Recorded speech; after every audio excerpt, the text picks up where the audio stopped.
Dani from Edgeworth Physio. Welcome back for part 3 of my injury prevention series. As always, disclaimer before we start that this is not medical advice. It's for educational purposes only, and if you have any pain or injuries, you should see your healthcare provider. Today we're going to be looking at the Achilles tendon, which is right here in the back of the ankle. It connects our calf muscle onto our heel bone, and it's usually the thickest tendon in the body. So it has a big capacity to do a lot of work, and it's especially important in gymnasts because its role is to shock absorb, and we do quite a lot of impact activity in gymnastics, of course. So we see a spectrum of Achilles problems in the clinic, ranging from growing pain in the younger years up to about the ages of 8 to 14, depending on what age our growth plates close, and then anywhere from mid-teens onwards.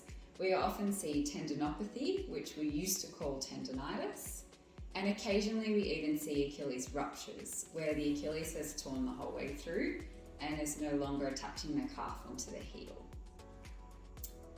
So as I said, the Achilles is used a lot in impact activities, so that's usually for us tumbling or landing coming down from an apparatus. The Achilles acts like a spring, so it absorbs that shock, that energy as we come down through the ankle, and then it can store that energy and rebound it back out just like a spring to give us some power into a jump or a leap.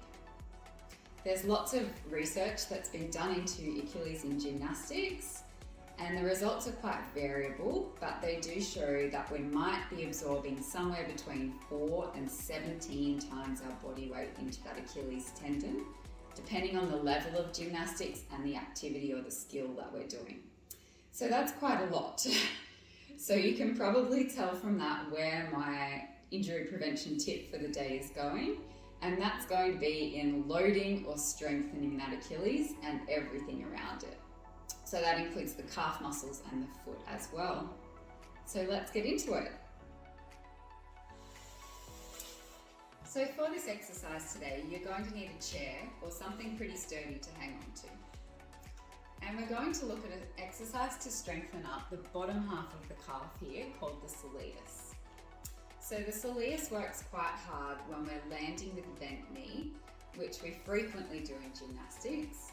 So it needs to be quite strong. When we're doing a conventional calf raise with a straight knee, we work the gastrocs at the top of the calf quite a bit more than the soleus. So we're going to try the same activity with a slightly bent knee.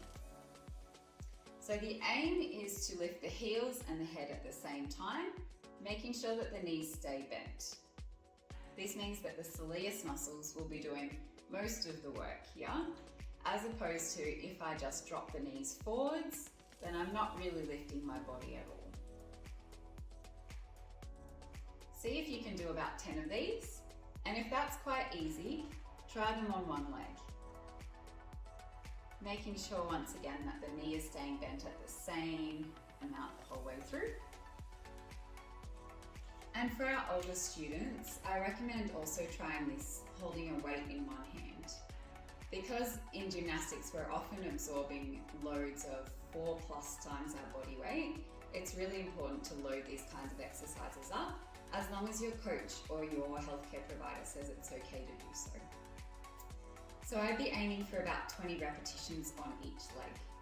Give it a try and let us know how you go.